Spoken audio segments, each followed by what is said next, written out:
36 milhões de usuários dos mecanismos de busca do Google e do Facebook na Austrália estão assistindo atentamente ao desenrolar do entreveiro entre o buscador, a rede social e o governo australiano.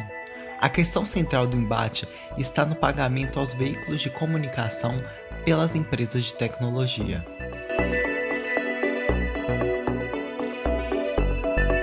Toda a polêmica começou quando o governo do premier Scott Morrison, do Partido Liberal, apresentou um projeto de lei sobre as notícias digitais. Nesse projeto, prevê-se que as empresas de tecnologia devem realizar acordos com veículos australianos de jornalismo para remunerá-los pelo conteúdo que aparece nos serviços virtuais dessas gigantes da tecnologia. Caso as empresas não entrassem em consenso, haveria uma mediação judicial em que um magistrado ouviria as propostas de ambas as partes e firmaria um valor para o contrato entre elas. Na legislação, a proposta é que se as corporações não cumprirem os acordos, elas serão multadas em até 55 milhões de reais. Ao apresentar essa lei, o governo afirmou que ela resultaria em uma remuneração justa aos meios de comunicação, visto que, atualmente, as empresas de tecnologia teriam uma vantagem desleal durante as negociações. O executivo australiano ainda afirmou que a mídia impressa local teve uma queda de 75% na receita publicitária desde 2005, com o crescimento da publicidade digital.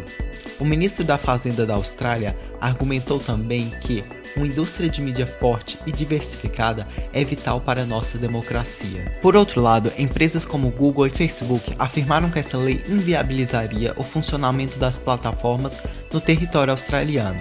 O Facebook já anunciou que, caso aprovada, a lei tornaria impossível o lançamento do Facebook News no país oceânico e que proibiria os usuários de compartilharem links de notícia, já que só 3% do conteúdo da rede social é jornalístico.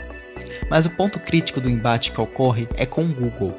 A empresa estadunidense informou que retiraria do ar o Google Search, que é todo o serviço de busca virtual da plataforma. O primeiro-ministro rebateu a afirmação e disse que a Austrália faz as próprias regras e as pessoas que as respeitam são muito bem-vindas na nação. Ele ainda complementou que não respondemos ameaças. Porém, os analistas são céticos quanto à saída do buscador do país. Isso se deve pois a Austrália ocupa 90% da área da Oceania, e caso a empresa saia do país, perderia um importante mercado consumidor, e seria a primeira vez que o serviço de buscas deixaria de operar em todo um continente.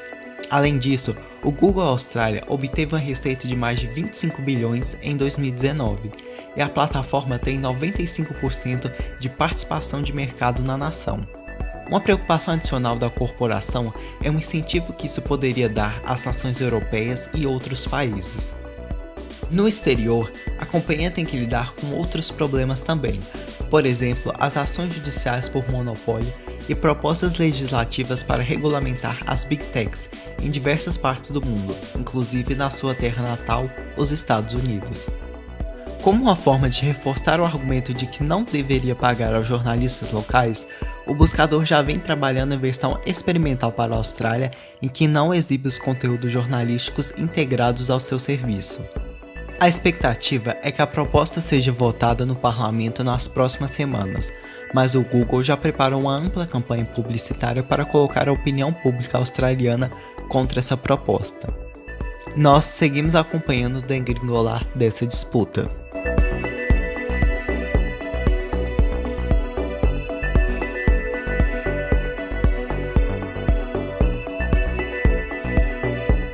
Esse foi o Boletim Internacional e esse é o Boletim 24 Horas.